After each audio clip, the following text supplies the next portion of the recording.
Welcome to RP7 TV news.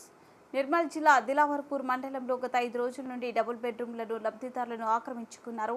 ప్రస్తుతం election code ఉన్నది. Election code తర్వాత గ్రామ సభ పెట్టి అర్హులు ఎవరైతే ఉన్నారో వాళ్ళకి ఖచ్చితంగా డబుల్ బెడ్రూమ్ ఇచ్చేలా చేస్తామని నిన్నటి రోజు తహసీల్దార్ హామీ ఇచ్చారు. హామీని లెక్క చేయకుండా లబ్ధిదారులు రోజులు గడిపేస్తున్నారు. గత 10 సంవత్సరాల నుండి ఇలాగే చెబుతున్నారు. మాకు అధికారులపైన ప్రభుత్వాలపైన నమ్మకాలు పోయాయి.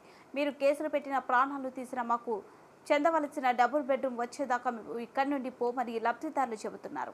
ఇప్పుడు ఇండ్లు కట్టించండి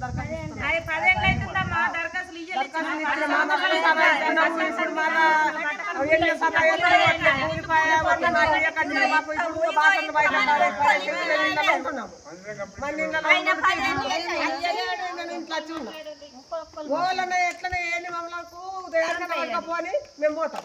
మరి మీ ఇంట్లోకి వెళ్ళి అయితే వెళ్ళాం. మాట్లాడింది కదా ఎలక్షన్ తర్వాత ఇస్తా ఇచ్చేది నాకు గ్యారెంటీ లేదు.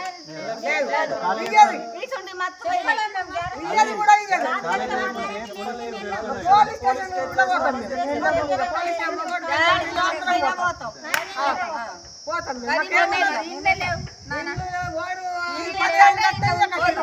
మేము ఏడుకెళ్ళి కట్టాలి. 10 ఏళ్ళు కిరాయి కట్టగా కూడా ఇల్లు లేదు, వెళ్ళిపోయి అంటున్నారు. బాసలు బయట పడేస్తున్నారు. 3 వద్దులా సన్నారం నాడు వచ్చినాము. ఈయనమంటున్నాం మేము పిల్లల దాకా ఏమన్నా కానీ ఏం కాదు. వాళ్ళకు దయాస్తిమకు వేయని లేకపోతే కరెంట్ లేకుండా లేదు కానీ మేమైతే ఇప్పుడు కరెంట్ లేదు, నీళ్లు గుట్టని తేళ్లు గుట్టని కానీ రోడ్డు మీద అంటున్నాం.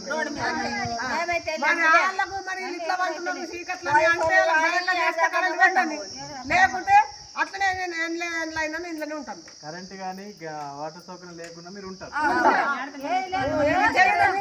చేయలేము. ఇస్తరచ్చు, మా సర్పంచ్లు ఇస్తరచ్చు, ఊర్లు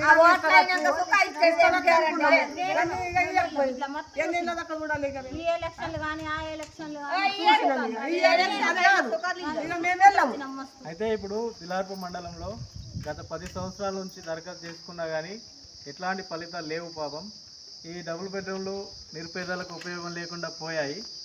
సో నిన్న ఎంపీడీఓ హామీ ఇచ్చింది, అయినా కానీ వీళ్ళు వెళ్తలేరు. ఏమవుతుందంటే ఈ గత ప్రభుత్వాలు నిర్లక్ష్యం వల్ల వీళ్ళకు ఓపిక నశించిపోయి మా ప్రాణాలు పోతే పోని మేము ఇక్కడనే ఉంటామని వాళ్ళు గత 3-4 రోజుల నుంచి ఇక్కడనే నైట్ కూడా ఇక్కడనే కరెంటు సౌకర్యం లేకుండా కానీ ఇక్కడనే పడుకుంటున్నారు. సో ఈ ప్రభుత్వము దయతలిచి వీళ్ళకు డబుల్ బెడ్రూమ్లు ఇప్పించాలని నేను మా ఛానల్ నుంచి కోరుతున్నాను.